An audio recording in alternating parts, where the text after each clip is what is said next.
Pada akhir abad ke-15, Jawa mengalami masa paling genting. Majapahit, kerajaan besar yang selama ratusan tahun menjadi pusat kekuatan Nusantara, mulai retak dari dalam.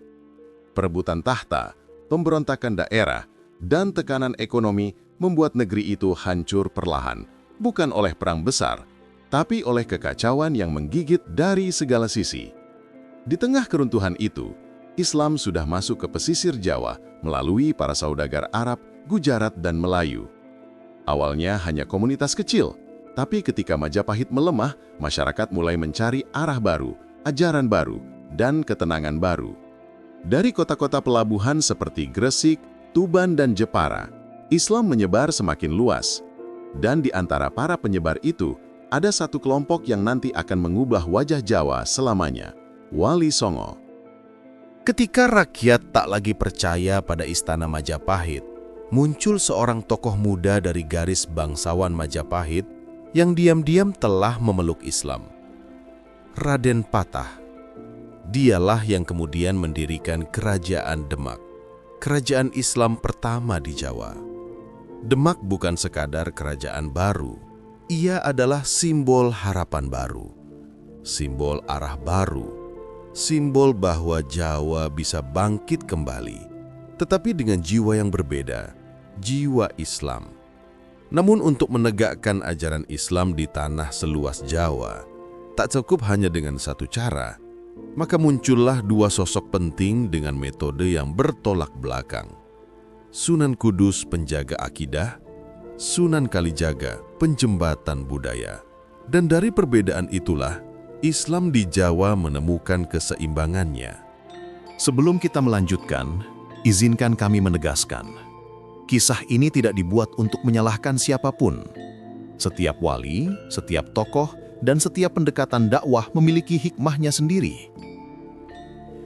Kami hanya menelusuri jejak sejarah untuk mengambil pelajaran, agar cinta kita kepada Islam dan kearifan Jawa semakin dalam, bukan semakin jauh.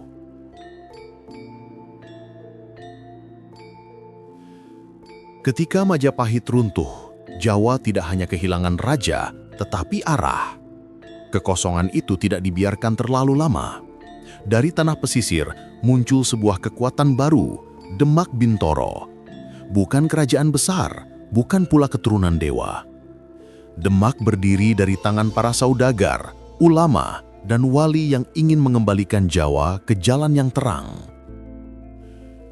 Di masa inilah, dua sosok besar dari kalangan Wali Songo mulai terlihat sangat jelas pengaruhnya. Sunan Kudus dengan ketegasan syariatnya, dan Sunan Kalijaga dengan kelembutan pendekatan budayanya.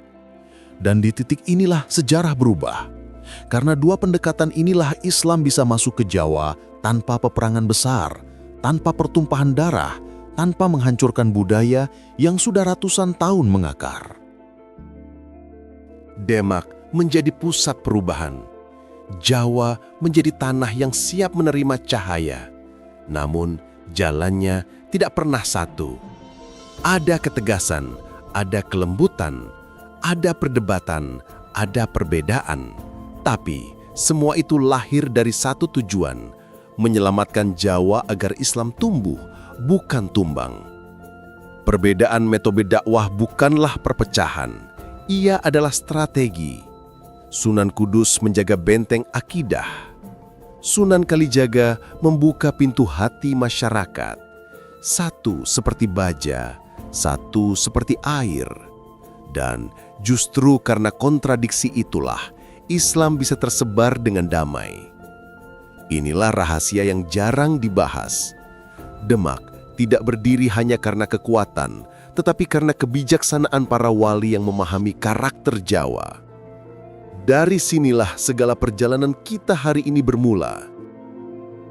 Setelah Demak berdiri sebagai kerajaan Islam pertama di Jawa, para Wali Songo menjadi garda utama penyebaran dakwah. Namun, masyarakat sering keliru. Mereka mengira para wali bekerja dengan cara yang sama. Padahal tidak.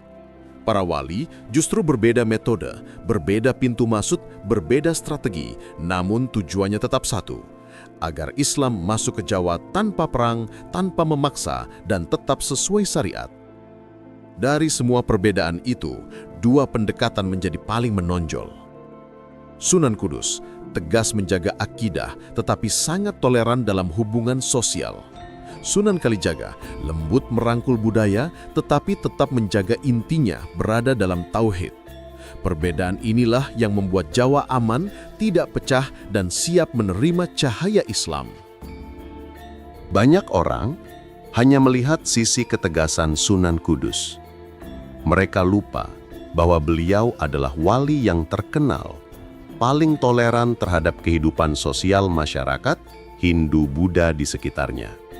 Dua sisi ini harus dipahami, tegas dalam syariat dan sangat toleran dalam hubungan sosial. Sunan Kudus sangat ketat dalam urusan ibadah dan hukum-hukum syariat. Beliau ingin agar masyarakat belajar Islam secara lurus, tidak tercampur dengan tradisi lama yang bisa menggoyahkan tauhid. Karena itu, beliau membangun Madrasah Kudus, tempat santri belajar fikih, tauhid, dan Al-Quran dengan disiplin.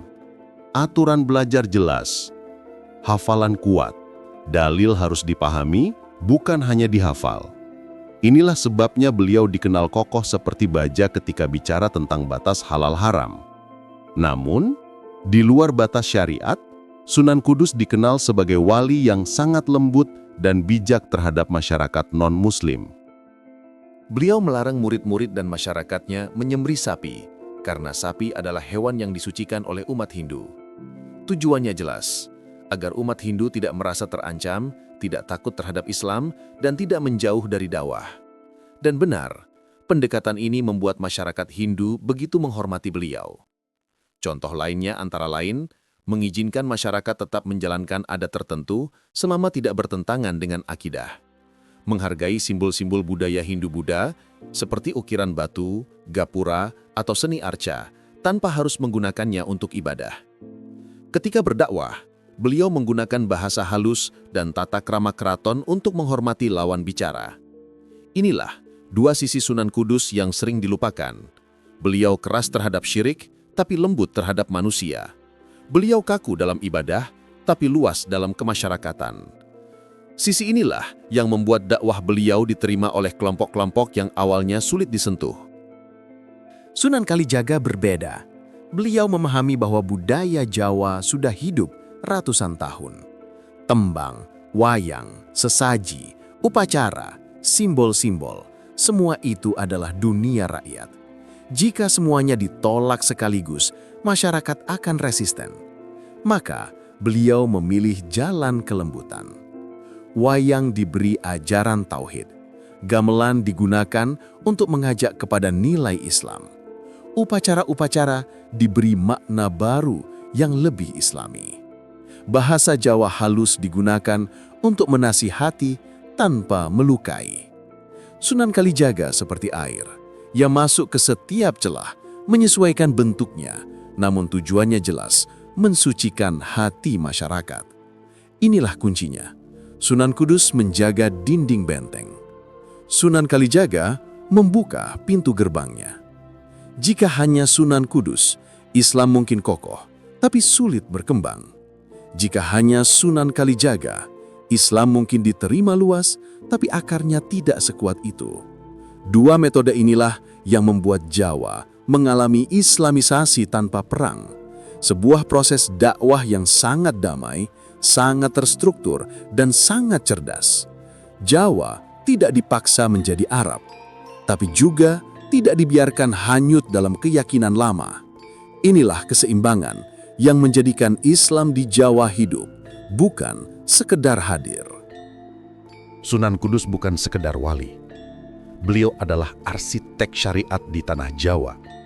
Orang yang memastikan bahwa Islam di Demak berdiri di atas fondasi hukum yang kuat, bukan sekedar simbol budaya.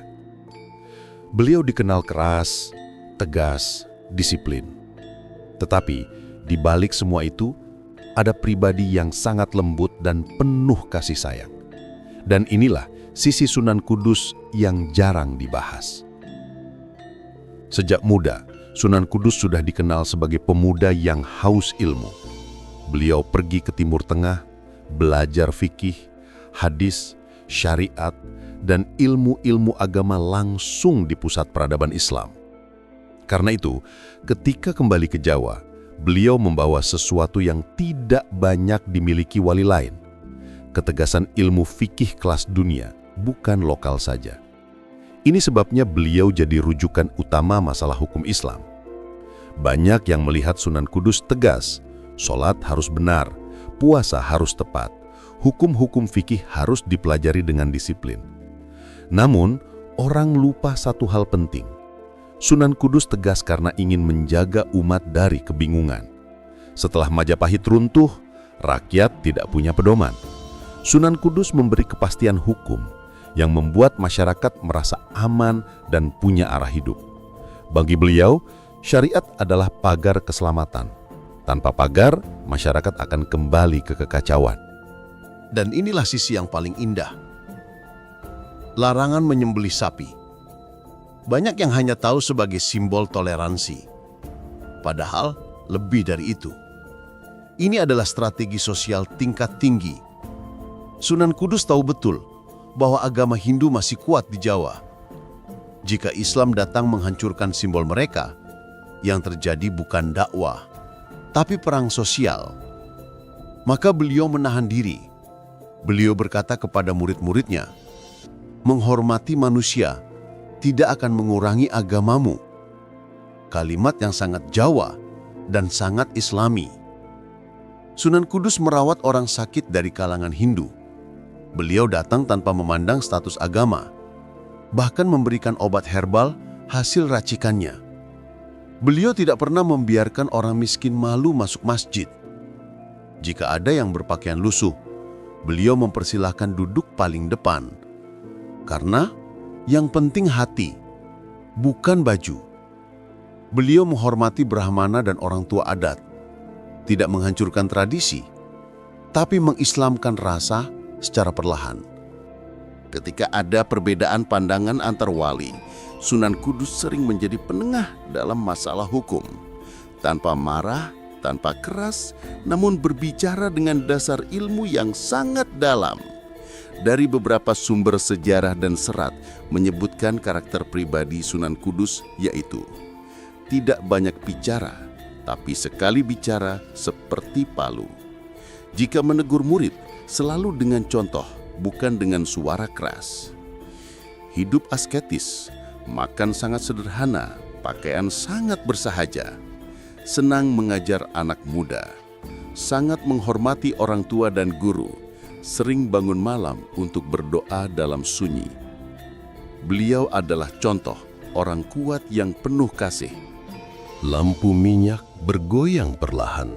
Suasana malam di pesisir Tuban tertulis gelap, kecuali satu cahaya kecil dari sebuah benda tua. Disitulah perjalanan seorang bangsawan muda bermula, perjalanan yang kelak mengubah wajah Islam di tanah Jawa. Sebelum namanya dikenang sebagai Sunan Kalijaga, ia adalah Raden Said, putra Tumenggung Wilatikta, Adipati Tuban yang terpandang. Ia tumbuh dalam budaya keraton, belajar sastra Jawa, memahami tata krama bangsawan, mengenal seni pedalangan, dan dididik dalam strategi keprajuritan. Tetapi ketertibannya berubah ketika ia melihat ketidakadilan yang dilakukan pejabat-pejabat lokal. Rakyat dipaksa membayar pajak tinggi. Rakyat takut pada prajurit. Rakyat kecil sering dihukum tanpa kesempatan berbicara. Hati Raden Said yang lembut tak sanggup melihat itu. Dan disinilah tragedi sekaligus takdir itu dimulai. Ia meninggalkan istana, ia jatuh, ia menjadi Branda Lokajaya, perampok budiman. Ia merampok pejabat zalim, lalu membagikan hasilnya kepada rakyat miskin. Pada masa gelap itu, ia bertemu langsung dengan penderitaan rakyat, melihat ketidakmampuan mereka memahami Islam yang saat itu masih terlihat asing dan menakutkan. Di titik inilah fondasi dakwahnya terbentuk. Islam harus memeluk, bukan menghardik. Dan pada saat itulah Raden Said bertemu dengan Sunan Bonang. Sunan Bonang tidak menaklukkan hati Raden Said dengan kemarahan, tidak dengan ceramah keras, tidak dengan larangan-larangan. Beliau justru memenangkan hatinya dengan kesabaran dan teladan. Raden Said melihat cermin dirinya. Ia yang keras ditegur oleh kelembutan. Ia yang gelap dituntun oleh cahaya. Dari sinilah ia masuk ke dalam dunia sufi, tirakat panjang, puasa, zikir malam, menahan nafsu, merendahkan diri. Beberapa riwayat menyebutkan ia kirakat berbulan-bulan di tepi sungai. Dan ketika tirakatnya selesai, berandal Lokajaya hilang. Lahirlah Sunan Kalijaga. Sunan Kalijaga memutuskan satu prinsip utama dalam dakwahnya. Rakyat Jawa tidak bisa ditarik dengan kekuatan. Rakyat Jawa harus dirangkul dengan budaya. Beliau tahu, wayang bukan sekedar hiburan, tapi cerita hidup. Gamelan bukan sekedar musik, tapi pengatur emosi. Tembang bukan sekedar lagu, tapi petuah nenek moyang. Adat bukan sekedar ritual, tapi identitas. Jika semua itu dihancurkan atas nama agama, maka rakyat akan menolak Islam dengan ketakutan. Maka Sunan Kalijaga melakukan hal yang belum pernah dilakukan siapapun sebelumnya. Ia mengislamkan budaya Jawa, bukan menghancurkannya. Beliau tidak duduk di kursi tinggi, berjalan bersama petani, duduk di pasar, menjadi rakyat untuk memahami rakyat. Dari sinilah lahir metode dakwahnya. Pelan-pelan, halus, penuh seni, membangun rasa cinta, tidak menakutkan tetapi tetap mengarah kepada tauhid. Sunan Kalijaga tidak hanya berdakwah, ia merubah cara Jawa melihat agama. Dari yang dulu menakutkan, menjadi menenangkan. Dari yang terasa asing, menjadi bagian dari identitas. Metodenya bukan hanya berhasil, tapi mengakar dalam budaya Jawa sampai hari ini, 500 tahun kemudian. Di titik inilah ketegangan dengan Sunan Kudus mulai memuncak. Karena dua metode yang sama-sama suci, kelak akan menentukan arah politik dan masa depan Demak. Ketika Kesultanan Demak berdiri, para wali songo menghadapi tugas besar, membawa Islam agar diterima masyarakat Jawa tanpa perang, tanpa kekerasan, namun tetap sesuai syariat. Dua sosok yang paling berbeda metode dakwahnya, namun paling harmonis hasilnya adalah Sunan Kudus sebagai penjaga batas, penjaga kemurnian syariat, dan Sunan Kalijaga yang penuh hikmah, simbol, dan jalan budaya.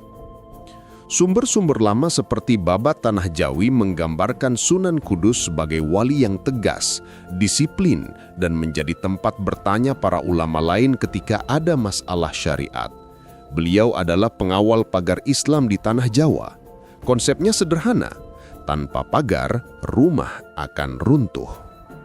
Karena itu dakwahnya dimulai dari penegakan sholat, penjelasan halal haram, penetapan aturan ibadah, penguatan tauhid, agar masyarakat tak kembali ke praktik pra-Islam yang syirik. Namun dari sisi budaya, justru beliau dikenal sangat toleran. Catatan The Graph dalam Kerajaan Islam di Jawa mencatat salah satu tindakan paling fenomenal.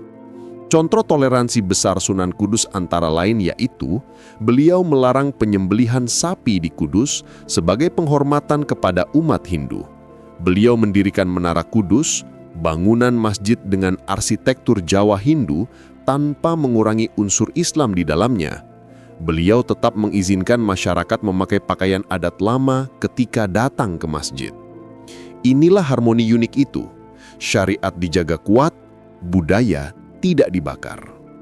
Sumber-sumber suluk seperti Suluk Linglung menggambarkan Sunan Kalijaga sebagai wali yang sangat memahami psikologi Jawa. Beliau tahu, orang Jawa tidak bisa digurui dengan keras, mereka perlu disentuh dengan rasa, dengan simbol, dengan makna. Maka beliau menggunakan wayang, tembang, gamelan, upacara adat yang dimurnikan, kisah-kisah rakyat yang diarahkan ke tauhid. Jika Sunan Kudus adalah gerbang syariat, maka Sunan Kalijaga adalah jembatan menuju hati. Ia tidak menghancurkan budaya, ia mensucikan budaya. Merle Ricklefs dalam Mystic Synthesis in Java menyebut metode ini sebagai sintesis lembut antara Islam dan tradisi Jawa, di mana nilai-nilai tauhid disampaikan lewat simbol dan kesenian. Karena itu dakwahnya terasa lembut, mengalir, halus, tetapi mengubah masyarakat hingga ke akar. Keduanya berbeda cara, tapi sama tujuan. Dan inilah kuncinya. Sunan Kudus menjaga Islam agar tetap murni. Sunan Kalijaga membawa Islam agar tetap diterima. Keduanya tak pernah bentrok, tak pernah saling meniadakan, justru saling melengkapi. Tanpa Sunan Kudus, dakwah bisa hanyut tanpa batas. Tanpa Sunan Kalijaga, dakwah bisa keras dan menjauhkan hati masyarakat. Inilah harmoni yang membuat Islam Jawa unik. Syariat terjaga, budaya tetap hidup. Di tahap ini, kita tidak lagi berbicara tentang siapa lebih benar, siapa lebih tepat, atau siapa pendekatannya paling berhasil. Karena sejarah Jawa tidak berdiri dari satu tangan saja. Ia lahir dari dua pendekatan, dua karakter, dua cara pandang, namun satu tujuan.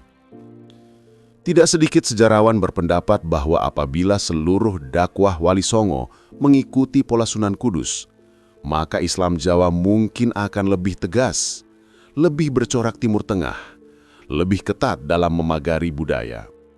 Mungkin tradisi Jawa akan berubah lebih cepat. Banyak adat lama yang langsung ditinggalkan. Islam tampil lebih jelas batasnya. Bahaya sinkretisme berkurang. Dan itu bukan hal buruk. Karena pagar itu penting.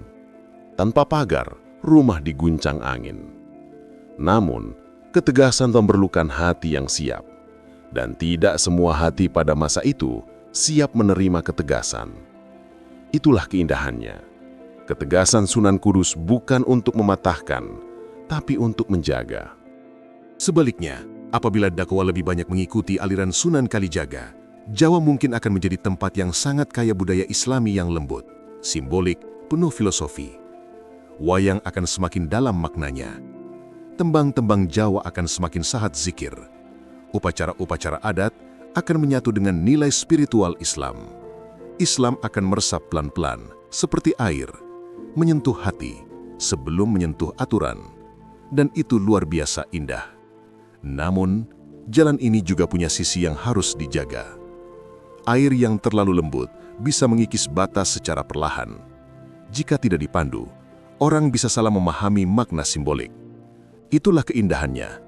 Keluhusan Sunan Kalijaga bukan untuk mencairkan batas, tapi untuk merangkul jiwa. Lalu, siapa yang lebih benar? Siapa yang lebih baik? Pertanyaan ini bukan untuk dijawab. Pertanyaan ini untuk direnungkan. Karena sejarah Islam Jawa tidak memilih salah satu. Demak berdiri justru karena ketegasan Sunan Kudus dan keluasan Sunan Kalijaga berjalan bersama, saling menutup kekurangan masing-masing. Ketegasan tanpa keluasan adalah keras. Keluasan tanpa ketegasan sama saja kabur. Tapi ketika keduanya bersatu, lahirlah wajah Islam Jawa yang damai dan penuh adab. Dan kini, kita, para penonton, para umat, berdiri di antara dua cermin itu. Di satu sisi ada pagar, di sisi lain ada jembatan. Kita diajak bukan memilih salah satu, tetapi belajar dari keduanya. Dari Sunan Kudus, kita belajar menjaga batas. Dari Sunan Kalijaga, kita belajar merangkul jiwa. Dua cahaya, dua jalan, satu tujuan, mendekat kepada Allah. Dan disinilah kita berdiri, di tengah-tengah, dengan penuh hormat kepada keduanya. Sebelum video ini kita tutup, mari kita kirimkan doa untuk para wali Allah yang berjasa besar dalam membawa cahaya Islam ke tanah Jawa. Semoga Allah menerima segala amal mereka, meluaskan rahmatnya kepada mereka, dan menjadikan kita penerus kebaikan-kebaikan mereka. Dan kini, jika kisah-kisah seperti ini memberi Anda hikmah, memberi Anda wawasan baru, atau membuat hati Anda lebih dekat dengan Allah, maka bantu kami melanjutkan perjalanan ini. Silahkan tekan tombol subscribe, aktifkan loncengnya, dan tinggalkan komentar tentang apa yang paling menyentuh hati Anda. Dukungan kecil Anda sangat berarti agar channel ini tetap bisa menghadirkan kisah Islam Jawa yang penuh nilai, penuh adab, dan penuh cahaya. Sampai jumpa di kisah berikutnya. Wassalamualaikum warahmatullahi wabarakatuh.